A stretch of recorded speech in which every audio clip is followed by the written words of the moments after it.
Hello friends, આજે આપણે બનાવશું પંજાબી છોલે. તેના માટે મેં છોલેને આખી રાત પલાળી રાખ્યા હતા અને હવે તેને આપણે 4 થી 5 વિસલ કરી મેં બાફી નાખ્યા છે. થોડુંક મીઠું એડ કર્યું છે અને હવે આપણે એના માટે ગ્રેવી બનાવવાની છે. એક મોટી ડુંગળી લીધી છે, તેને આપણે સમારી લેવાનું. થોડાક આવા લચ્છા ઓનિયન ટાઈપ રાખવાનું, બાકીનો મોટું મોટું સમારી આપણે એની ગ્રેવી બનાવવાની. એને આપણે મિક્સર જારમાં એડ કરશું અને એ ત્રણ ટુકડા જેવો આદુ મેં લીધા છે અને 7 થી 8 કળી લસણની લીધી છે અને 2 મરચાં સુધારીને લીધેલા છે. એને આપણે ગ્રેવી બનાવી નાખવાની છે.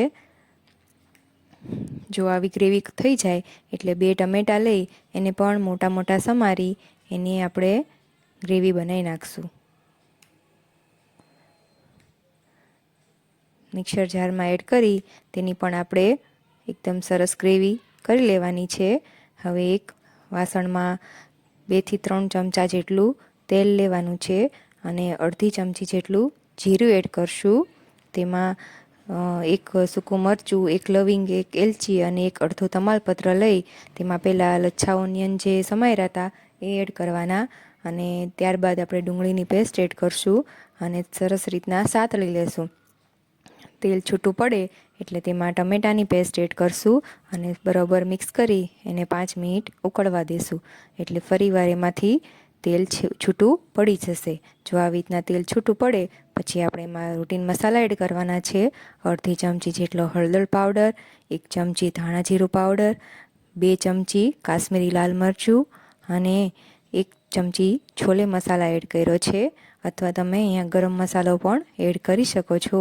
સ્વાદ પ્રમાણે મીઠું, અહીં ગ્રેવીના ભાગનું જ મીઠું એડ કરવાનું છે કેમ કે મેં છોલેમાં બાફતી વખતે ઓલરેડી મીઠું એડ કરેલું જ છે. હવે તેને સારી રીતના મિક્સ કરી મસાલા ચડી જાય એટલે પછી તેમાં બાફેલા છોલે પાણી સાથે જ એડ કરી દેવાના છે અને તેને સરખી રીતના મિક્સ કરી લેવાનું છે અને તેને 5 મિનિટ ઉકળવા દેશું.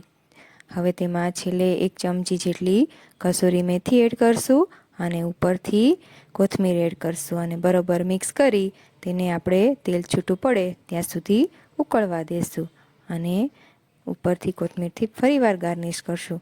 તો તૈયાર છે આપણા પંજાબી છોલે. જો તમને મારી આ રેસીપી ગમી હોય તો મારી ચેનલને સબસ્ક્રાઈબ કરજો.